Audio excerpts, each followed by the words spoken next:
technician ko. Magandang morning naman. Meron tayong repair ngayon, mas. Ayan, ilang inches ba ito? Ito 24. So, tingnan natin kung may power. Saksak na.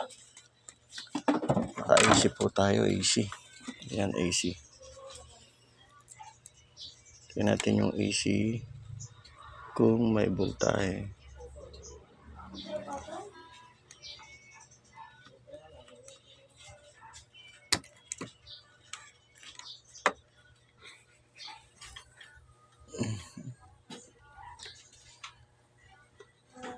Yun, meron. Yun. Tingnan natin yung output na 12 volts. Oh, sa capacitor muna pala tayo. Wala siya. Oh, meron. Ayun, oh. So, yung 12 volts naman sa ground. Ito.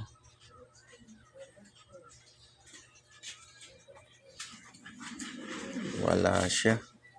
0. Ayan, oh. Ang voltahe. So, tingnan natin. Tanggalin muna natin itong AC cord.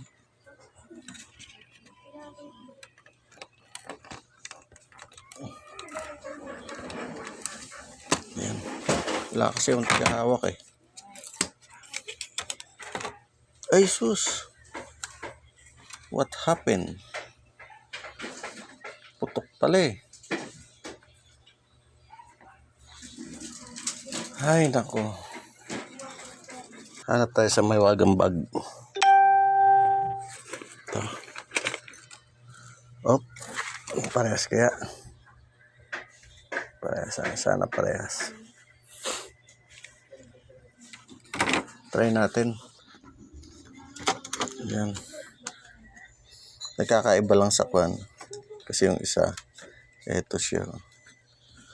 Ito, dulo-dulo yung sakit ng backlight. Ito magkakatabi dan. Then, yan. So, tingnan natin kung uubra ba to.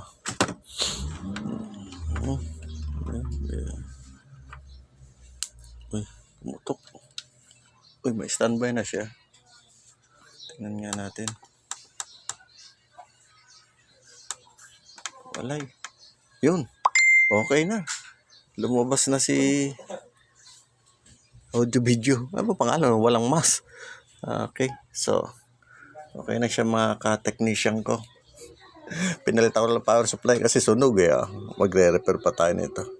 Meron naman tayo pampalit. Okay. So, mas maganda rin pala may naiipong ka na tatabi ka mga power supply. Yan. Madali lang pag-repair. Oh, ganun lang po. Palit-palit lang tayo ng power supply pagka sunog na.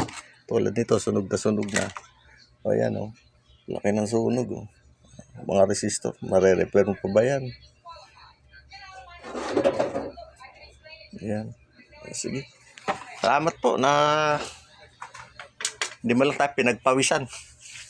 Hindi man lang gumanay utak. Kaya ayan, okay na siya. Sa gusto pong magpa-service, PM lang po. Bye-bye. Yan, okay na siya.